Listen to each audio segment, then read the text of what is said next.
You need to hear this if you live near the coast. Hurricanes are more than just big storms.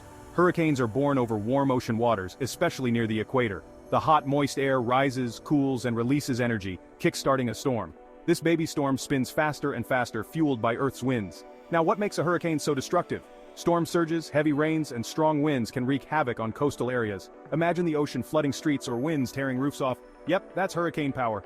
But wait, hurricanes aren't all bad news. They help balance our atmosphere by spreading heat around the globe. Think of them as nature's giant heat distribution system. Hurricanes can last for weeks and travel thousands of miles, leaving a trail of destruction. From warm ocean waters to chaotic landfalls, these storms are a force of nature. So next time you see a hurricane on the news, you'll know just how it formed and why it's so powerful. Stay safe and stay informed.